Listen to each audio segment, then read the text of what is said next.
Welcome to our channel. Today we how to authorize Google BigQuery ML model training permissions step by step clearly. Open your web browser and navigate to the Google Cloud Console. Sign in with your Google account if you haven't already. In the Cloud Console, click on the project drop-down menu at the top of the page. Select the project where you want to authorize BigQuery ML model training. On the left sidebar, click on I am an admin, then click on I am from the drop-down options. You will now see the list of members and their roles for your project.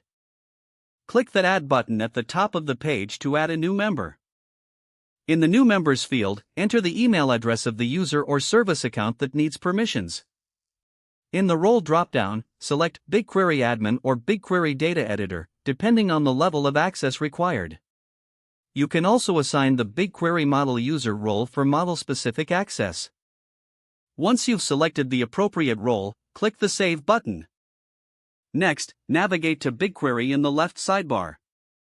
In the BigQuery interface, click on the project name to expand the dataset view.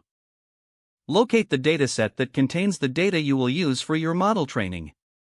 Click on the Share Dataset option from the Dataset menu. In the Dataset Permissions tab, you will see similar fields for adding new members. Add the same user or service account email that you authorized before.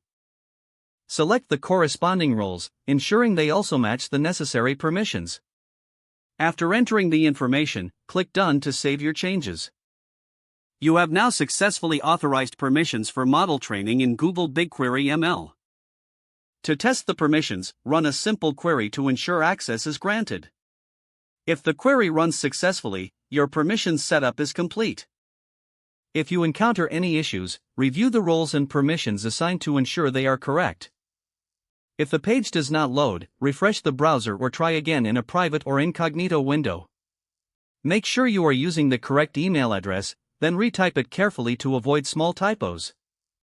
If your password is not accepted, use the Reset option and create a new strong password you can remember. Check your spam folder for verification or security emails, then complete any requested confirmation steps. Enable two-factor authentication if available to improve account security and reduce unauthorized access risk. Don't forget to like this video and subscribe to our channel for more step-by-step tech guides.